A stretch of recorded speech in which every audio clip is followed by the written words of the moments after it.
চালাবেন, আপনাদের এলাকা আপনারা রক্ষা করবেন। কিসের মামলা?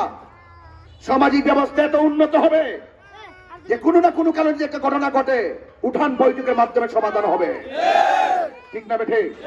সেই ইনসাফ ভিত্তিক ব্যক্তি সমাজে তৈরি করতে হবে। আজকে সমাজে হামলা মামলা খুন গুম এবং বিভিন্ন ঘুষ বাণিজ্য বেড়ে যাওয়ার মূল কারণ কি? আমাদের সামাজিক ব্যবস্থাপনা অবক্ষয়ের দিকে চলে গিয়েছে। আমাদের সামাজিক ব্যবস্থাপনা কলকাঠি নাড়ার মাধ্যমে নীতিকে বিসর্জন দিয়েছে। এই জন্য সমাজে ফেতনা, সমাজে ঝগড়া, সমাজে মামলা, সমাজে হামলা, সমাজে রক্ত নেওয়ার রাজনীতি চলছে। কথা বলতে আখিরি কালাম শেষ কথা, আপনারা মনতলাবাসী, আমরা সবাই একত্র আসি না নাই? আসি না নাই? মার্কাটা কি? এই মোমবাতি মার্কায় আপনারা ভোট দিবেন।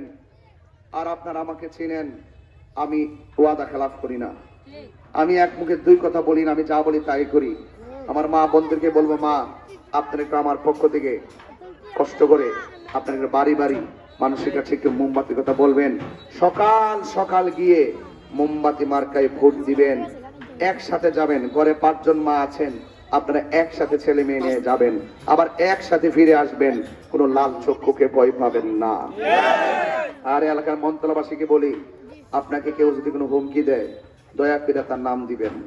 কেউ যদি মোবাইলে হুমকি দেয় রেকর্ড করে রাখবেন। কেউ সরাসরি হুমকি দিলে ভিডিও করে রাখবেন। আমি ইনশাল্লাহ, আমার বেশি সময় লাগতো না, 24 ঘন্টার ভিতরে ইনশাল্লাহ এটার অ্যাকশন নিতে পারবো। আমি হাতে নিব না, আইনি ভাবে নিব। নির্বাচন কমিশন এবং প্রশাসনের মাধ্যমে সেই তদারকি করে ইনশাল্লাহ নির্বাচনকে নিয়ে জনগণের মধ্যে যে আকাঙ্ক্ষা সৃষ্টি হয়েছে, সেই আকাঙ্ক্ষা রুটম্যাপ যারা ব্যাঘাত ঘটাবে অবশ্যই তাদের বিরুদ্ধে আইনি প্রোটেকশন না থাকলে এই নির্বাচন সারা দেশে প্রশ্নবিদ্ধ হবে। আরেকটি কথা অ্যালার্ট করে দিয়ে যায়, মনে রাখবেন, দেশে নির্বাচন হচ্ছে না, আমার এখানে নির্বাচন যদি কাবজাব হয়, আমার এখানে আসনে নির্বাচন যদি কাবজাব হয়, অনেকে বলতেছে হুজুর রায় টেবিলে কামটা করে লইব, কিতা কইতেছে রায় টেবিলে কামটা করে লইব। আর কোন নির্বাচন করবেন কিতা করতেন? ভোট তো অভাব নাই রে বাজি, ধরে রাখতে পারেননি।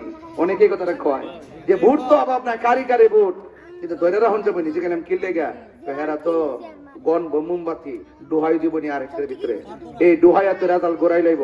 তো সেই জন্য আপনাদেরকে সতর্ক থাকতে হবে, আপনাদেরকে সাবধান থাকতে হবে। আপনাদের সকলকে এই দেশের শান্তি সুরক্ষায় আপনাদের সকলকে ঐক্যবদ্ধ থেকে ভোট কেন্দ্রে আপনারা যাবেন, নির্বিঘ্নে যাবেন। আমি নির্বাচন কমিশনকে বলেছি, র্যাব থেকে, সেনাবাহিনী থেকে, সিসি ক্যামেরা থেকে কয়েকটা প্রস্তাব আমি করেছি। আরেকটি কথা বলি, যদি কোনো পেশিদারিত্বের কারণে এই চূড়ান্তকারের নির্বাচন যদি ব্যাঘাত ঘটে, ইনশাল্লাহ আমি এমন এক ব্যক্তি সারা বাংলাদেশের নির্বাচনকে প্রশ্নবিদ্ধ করবো ইনশাল্লাহ। আর যদি শান্তিপ্রিয় হয় তাহলে আমি সারা বাংলাদেশের এই নির্বাচনকে আমি ইনশাল্লাহ আমি আমার পক্ষ থেকে অন্তত পক্ষে এটা তুলে ধরবো, এমন ভাবে তুলে ধরবো, শান্তির বার্তা তুলে ধরবো।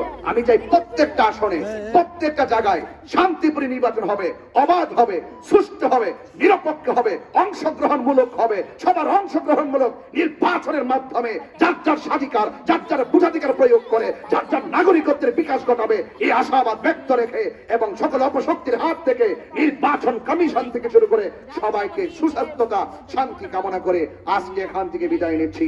জয় হোক মানবতার, জয় হোক মেহনতি মানুষের, জয় হোক মোমবাতি প্রতীকের ইনশাআল্লাহ। আসসালামু আলাইকুম ওয়া রাহমাতুল্লাহি ওয়া বারাকাতুহু।